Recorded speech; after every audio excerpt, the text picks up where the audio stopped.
Hey, Justin here with Stay at Home Dad's podcast. Welcome to the show. Welcome to this wonderful place where I talk about the many different things and mundane things that go on here in my stay-at-home dad life.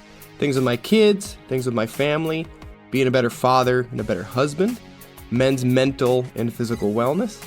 I also talk about parenting tips and life tips that I have that I come across reading books and articles online and talking with friends and other people. And lastly, just random things that I read about, that I see out in public, that I see on social media, things I find interesting. I come on here and I share with you. So hopefully something in that realm, that mixed bag, you find interesting or educational or, hey, at least pleasant to listen to. But anyways, thank you for listening. Thank you for downloading the show today. All right, it has been quite an early morning. Got my coffee, got my computer sitting in my little home office cave. And I was up at about 4 a.m. this morning because I was doing a little send-off for my daughter. My 9-year-old daughter, Olivia, is headed to Costa Rica with her grandma. Now, I'm excited, and I'm nervous, and I'm scared, all at the same time. This trip's been planned. It's been in the works for quite a while. It's not like a surprise or anything. It's a trip that is geared towards grandparents taking grandkids on interesting trips and interesting travels around the world. So they're going to Costa Rica. They're going to go with a bunch of other grandparents and a bunch of other kids that are my daughter's age. She's 9. So they're going to be with a big group and everything's all set up and they'll travel and do everything and they have a nice itinerary. So yeah, it's going to be a really good trip for her. It's going to be exciting for her. She was a little nervous this morning, but she's also more excited than anything. I helped her pack her bags yesterday and get all dialed in, get all our stuff gathered up. And yeah, it's a big deal. It's a big moment for Dad too, because I'm not in control right now. So just like when my daughter went to summer camp, I don't know if I've talked about that, but that's what I'm going to talk about today. It's the same kind of feeling I have that she is out of my control. She is out of my watch, so to speak. But she's going with her grandmother, my mother-in-law. She's a wonderful person, and I trust her immensely. So I know they're going to have a good time, and they're going to see a lot of stuff that my daughter's excited for. So anyways, speaking of that, that's what I'm going to jump on today. If you didn't know by the title, is sleepaway camp. I wish I would have talked about this earlier in the summertime, but things get away from me, trips and a lack of my staying on top of this podcast. But yes, that's what I'm going to talk about today. Summer camp, sending your kids to summer camp, what that means, what that entails.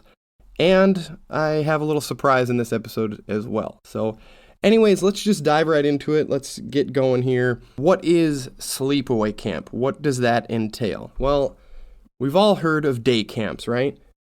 Over the summer break mainly, you truck your kids off somewhere, give them their sack lunch and their little juice box, and they go do gymnastics, or they go do a soccer camp, or they even just go explore parks and nature, and there's a bus service that drives them around, and they do all that stuff.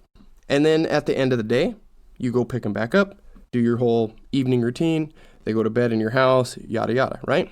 Well, take that, but add in dropping your kid off in the middle of nowhere, up a dirt road, no cell service, with a duffel bag of stuff, and you never see him again for 5 days straight.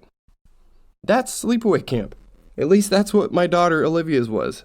And talk about, again, kind of a heart-wrenching day when you truck them out, you load up all their stuff, and you take them out, and you say goodbye, and you drive away. But yeah, sleepaway camp is where kids are away. They're at camp. They're not under your roof. They're not under your watch. It could be a single day. It could be overnight for one day. It could be a week like my daughter's was, or it could be multiple weeks that I've seen other places, like 2 weeks, 8 weeks, stuff like that. And it's a place where kids learn to, honestly, they learn to function away from mom and dad. I think that's a big point to mention here. They get to find themselves in a way. They get to bond with their friends. They get to make new friends. They get to develop a new appreciation for nature and the outdoors or whatever particular activity they're doing, as well as learn new skills. Be it horseback riding, like my daughters, archery, hiking, swimming in lakes, and on and on and on. The list is huge. But that's what sleepaway camp is about. And if you're like me, this sounds great on paper, right? You talk to your spouse about it. You talk to your kid about it. They're all excited. Oh, this sounds awesome. We drop you off. You do all this stuff. You get to learn all these things and have fun for a week. Hang out with friends and make new friends, like I said. And hey, you give your mom and I a little bit of a break for a few days, right? Right? I mean, that's not too bad. Well, after 5 minutes of, oh, that's cool. That sounds fun. I myself went right into WTF mode and just having a bunch of concerns and thoughts and worries, and I'm not going to be able to talk to my 9-year-old daughter for 5 days? No phones, no phone calls, no nothing? What about safety? What about swimming? What about vetted counselors? What about strangers? Who's going to, be around my kid? What about emergencies? We're out in the middle of nowhere. How fast can help get out here? These are all things my mind was doing in this whole process. And I think any parent would be thinking the exact same thing. All right, so me having some of these concerns and having my daughter already all signed up and excited and just pumped to go on her weeks-long horse camp, I figured it'd be a swell time for me to have a few conversations with her. Awkward conversations. The hard ones, or potentially difficult conversations. First off, this camp was for her Girl Scouts. So she would be traveling and she would be spending time with, I think, 5 of her troop mates. So that did make me feel a little bit better. Also, this is an all-girls camp too. So my knee-jerk assumptions that there would be some creepy dude chewing on a piece of hay, wearing dirty overalls, working in the boathouse or something, were kind of put to bed pretty quickly. Although there still could be creeps at an all-girls camp, you bet, that could happen. But what you think of in the movies, I guess, as this kind of mysterious creeper that works on the premises, I didn't really worry about. So one of the conversations I did have with her was about doing things with a buddy. Since she's going there with people that she knows, maybe use that system, buddy up a little bit. If someone's asking you to do something, especially if you feel somewhat uncomfortable about doing it, maybe you use that buddy system and do it together. I also told her that if someone were to ask her to do something that she felt uncomfortable with, it's totally fine to say, I don't feel comfortable doing that. Or even go get that trusted adult, that trusted camp counselor, or whoever it may be, and have them do it with you, or let them know what's going on if that makes you feel better. I said, hey, that's totally fine. I don't want you doing stuff that you feel not good doing. You know what I mean? And I also talked about both of my girls at a certain point about tricky people, that no adult, stranger especially, should be asking you for help. They should always be asking adults for help, as well as people asking you to maybe keep a secret and whatnot. So I went over all that stuff again as well. Not in like a scary, everyone's a predator and shouldn't be trusted sort of way, just as a dad trying to educate his kids.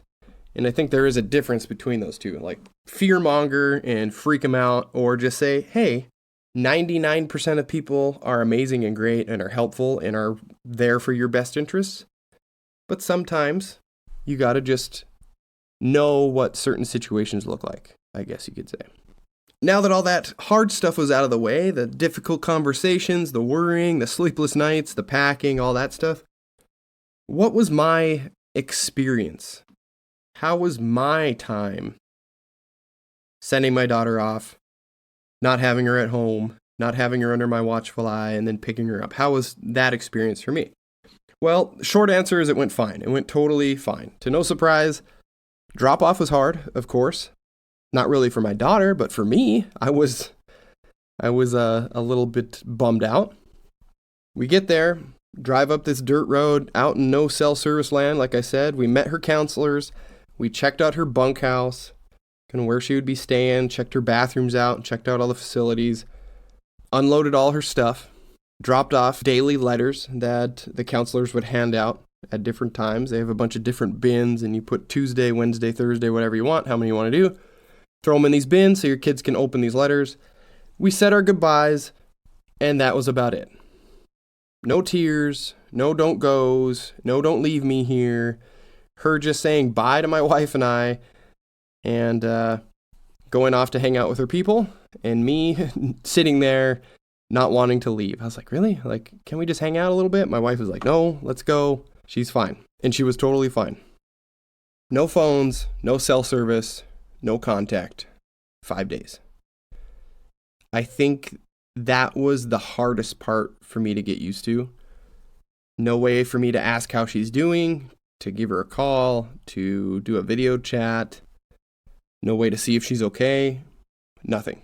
We just had to honestly trust and assume that she is having a great time.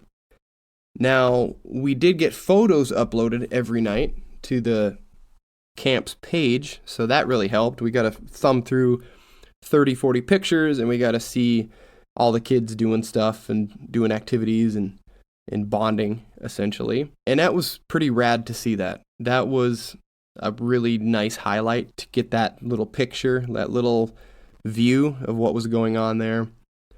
All these kids just participating and sitting around in circles and singing songs and huge smiles and genuinely happy kids doing activities and being completely unplugged from tech and the outside world. No iPads, no phones, no TVs, nothing. Nothing for them to do other than talk with each other and do things together. Making bracelets, I saw, riding horses, that was the main point of the camp. They went swimming in lakes, they went on hikes, did campfires.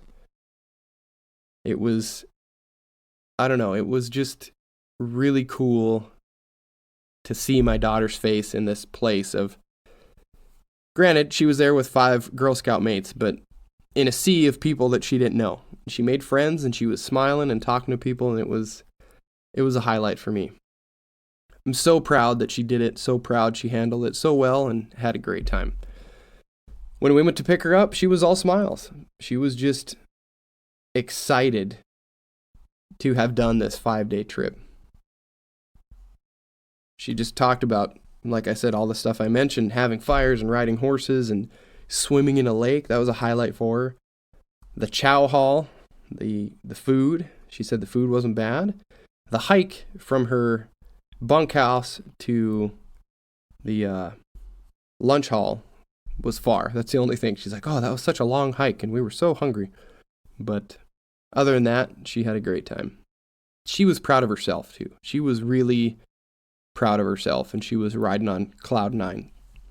Now, what was my daughter's experience through this whole trip, this 5 nights of freedom from mom and dad? Well, she had a great time. She, like I mentioned, she was all smiles. She was real proud of herself. She had a good time.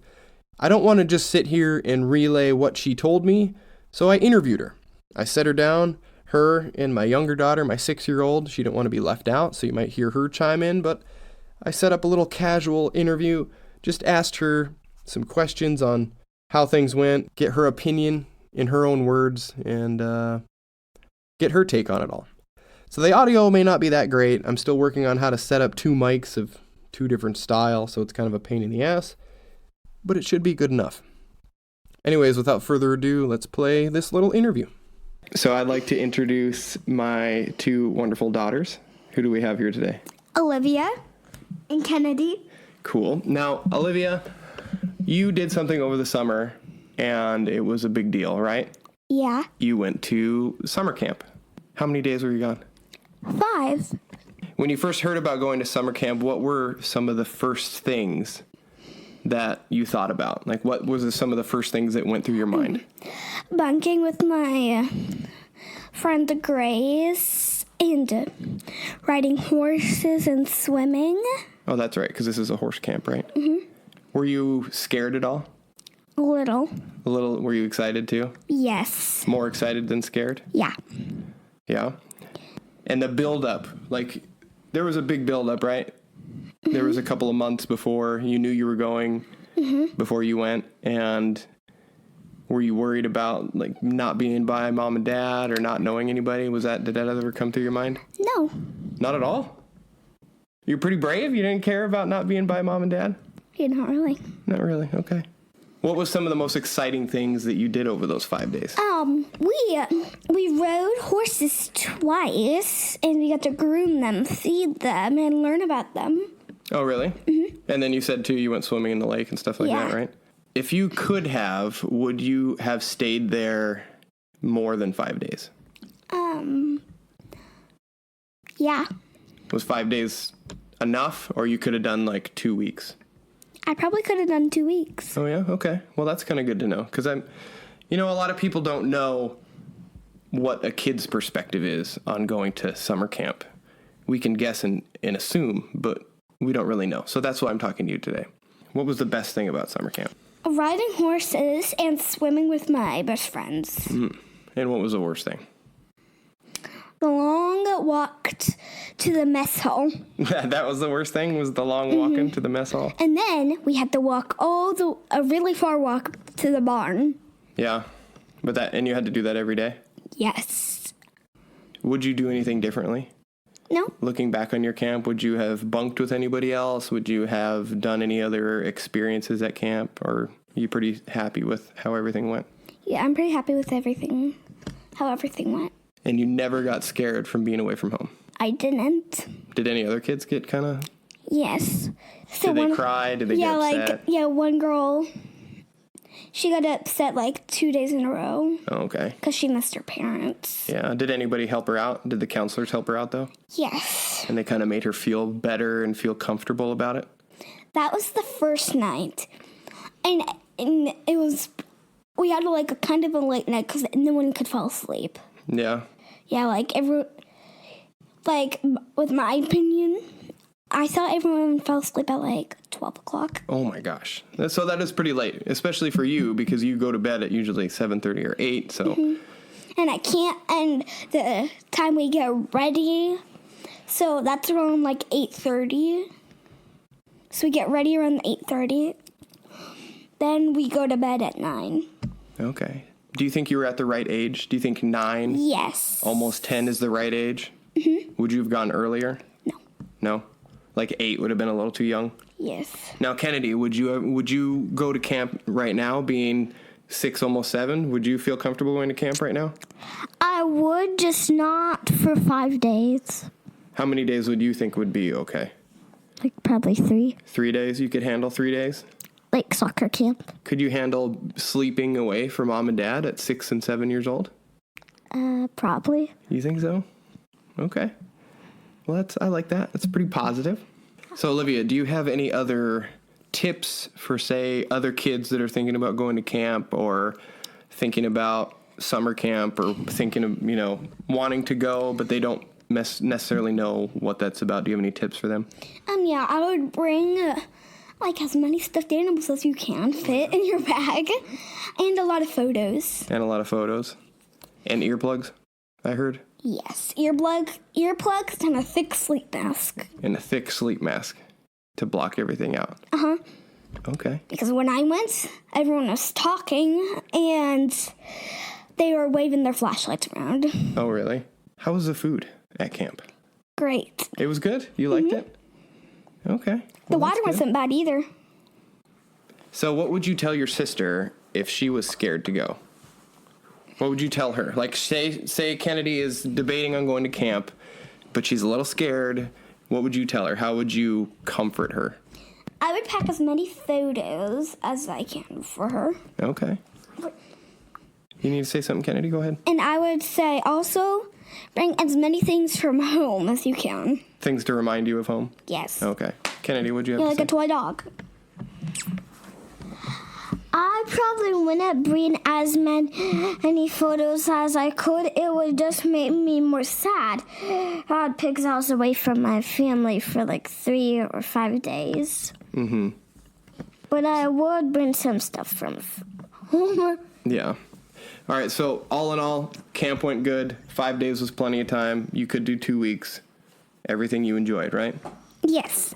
Lastly, thank you, by the way, for elaborating all that stuff. But lastly, you're going somewhere here in a week, right? Yes. Where are you going? Costa Rica. Oh my gosh, Costa Rica. What are you going to do in Costa Rica? We're gonna kind of backpack, but with our big like a bus will carry our big luggages, and we'll carry like a backpack with some of our other stuff. And you're going with who? My grandma. Okay. And how do you feel about that trip coming up? Good, and a little nervous. A little nervous? What makes you nervous about that? Being in a different country. Yeah, that is kind of it's a big deal, especially when you're not with your parents, huh? And like, and finding our way around a Costa Rican airport. And who knows what language people speak there, right? I bet most people speak English. I bet there's probably a lot that speak English because Costa Rica is a tourist town, right? Yes. Not a town, it's a country. It's a place where a lot of people come to vacation. So I think English will be an okay thing to find. Well, I'm also nervous about different foods. Yeah. But I've heard a lot of last year, I had a friend and like half of her class went to Costa Rica, so I'm starting to get less worried. Okay. And plus you're going to go with your grandma and you're going on a trip with other grandparents and other children that are around your age, right? So yes. You should be pretty set, pretty comfortable, because you're going to have a lot of other kids your age, and there's a lot of other adults that are good. Can help out. Yeah. So Kennedy, you went to a summer camp also, but it was not a sleepaway camp, right? Yeah. And what camp was that? Soccer camp for 3 days. I mean 4. 4 days. But it wasn't sleepaway camp. It was just a half-day camp, right? So how did that go? Good. And being 6.5, almost 7, you were fine being away from mom and dad for a few hours of the day? Yeah. It was just like school, right? Okay, yeah. Well, good. All right, girls. Well, that was it for my questioning. Thank you very much for coming on the show and chatting with me today. You're welcome. Welcome. All right, so that was fun, right? Hopefully you enjoyed that. Now, let's get into some article talk, like I always do. What are some of the other benefits of sleepaway camp? What do the professionals say? What do the camp counselors say? What do the other people say? Well, according to todaysparent.com, benefit number 1, it's a confidence boost for kids. They say for a lot of kids, this is their first time being away from mom and dad.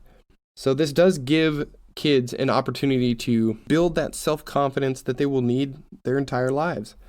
They do things that push them out of their comfort zones. Swimming in lakes, like I mentioned, being away from parents, being somewhat responsible for themselves. They don't have mom and dad breathing down their neck to tell them to do everything. Granted, they have a counselor most likely telling them to do stuff, but I think that's a different dynamic than mom and dad. We all know that too. When our kids are at someone else's home, they seem like they're great listeners when they get back to our home, and they don't want to listen to anything we say. So I think that is an interesting aspect there. Number 2, Lisa Cadane, the author of this article, says it builds resilience. All kids struggle when trying new things. We all know this. We've dealt with it a ton, right? Too well, probably. And learning to handle failure and try again is what we want our kids to do. Well, kids trying again after failure might be a function of parental absence, she says. So parents are gone at camp, and that really helps them want to try again and not give up and get upset and get frustrated and walk away. Maybe that's because our presence is not there. Interesting take there. The pressure is somewhat off, she says. Counselors don't care if kids don't know what to do or how to do stuff, or if they're good or not, like parents tend to do. So that kind of brings a different dynamic. And chances are the other kids at camp aren't experienced in a lot of the camp activities either. So it puts all the kids in the same kind of boat, and that helps them build friendships. And speaking of making friends, that's what Lisa says happens at camp. Kids make new friends, and it boosts their social skills. Kids get exposure to many different types of kids and counselors with varying backgrounds. And some of those encounters and relationships, people get along and some don't. And that gives the kids an opportunity to kind of figure things out on their own, make decisions without having to rely on their parents to make the decision for them. She also says social dynamics are a lot easier to maneuver without phones and screens. Group talks around campfires, group activities, sitting at a lunch table with a bunch of people and a lot of them you don't know is a better way to build those social skills. So now we know some benefits. Now you got to ask yourself, is your child ready? Well, I just have a few tips and questions you can ask yourself to see if your kid is ready to sign up for that sleepaway camp. Are they ready age-wise? Are they ready maturity-wise? Can they brush their teeth and their hair just fine on their own? Can they take care of their daily duties like that? Can they handle being away from you? That's a big one. Can they handle listening to other people, having other authority figures in their life? Are they wanting to go to camp, or are you trying to talk them into it or force them or make them go to camp? I think if it's the latter, then you may not want to do it yet. They're probably not ready if you're really trying to push them and they don't want to go. Do your kids know, or have you ever had those talks about those tricky people or deceitful people? I think those are really important conversations to have. I mean, your kid is away from you, and they need to know how to identify a potential not so good situation. I think kids blindly trust a little too easy. You get the van outside with the puppies, right? Or the candy. That's always the thing that we hear about, and a lot of kids will be like, oh yeah, I want to see your puppy. Cool, let me see your puppy. And that's a little different than sleepaway camp, but, still a good conversation to have. Now, to me, that's the main stuff on whether or not they're ready to go. Those things I just said. Also, are they going with a friend or not? I think this can be somewhat of a double-edged sword. Going with a friend like my daughter did, yeah, it helps them kind of ease into it. To being away from parents, they can rely on each other. Gives them a familiar face to see every day, but at the same time, does that prevent them from putting themselves out there to really meet new friends? Instead, are they just going to revert to those 3 or 4 or 5 people that they know and they're going to shun everybody else? Hopefully not. Hopefully that's not the case, but I think it could go either way. Especially if your kid has a difficult time connecting with new people. So if you send them with a friend, yeah, that's great, but then they may only want to do stuff with that friend. So something to think about. Last thing is that I want to mention is, do you volunteer? Yes, this is an option. When I was dropping my daughter off, this was sprung on me when I was talking to one of the counselors. She asked me, oh, are you volunteering? Are you one of the volunteers? And I was like, no, I'm not. So the option is there. But also, would that change your child's experience? They know that you're there. They know they can come to you. They know they can rely on you. Would that change their experience at sleepaway camp? So just some things to think about. That's really all it is. Anyways, that's about it for this show. That's about it for this episode of Stay at Home Dads podcast. I don't know, something a little different, something kind of fun. Being able to interview my kids and talk to them about something that they experienced was a lot of fun. Hopefully you guys think it was enjoyable as well. And hopefully I gave you some tips and some questions to ask yourself and your kid before you sign up for sleepaway camp. Anyways, if you have any questions or comments for me, please reach out to me at stayhomedads_podcast on Instagram or over on podbean.com and let me know. I'd love to hear from you. Also, if you want to read a cute book with your child about summer camps, and especially if you have a daughter, let me suggest to you this book called Amelia Bedelia Makes a Splash. I think it comes in a 4-book set, but this is the one that's about sleepaway camp. I'll link it in the description so you can check it out. It's my Amazon link, so please use it because I'll make like 10 cents on it. But yeah, it's about all girls summer camp, and this girl goes to it, and it talks about her experience and everything else. So it's kind of a fun little book to read. It's a chapter book, so if your daughter is 7, 8, 9, somewhere in there, they might be able to read some of it on their own. But yeah, check it out. Anyways, thanks for hanging with me. Thanks for downloading, and I will talk to you all next time.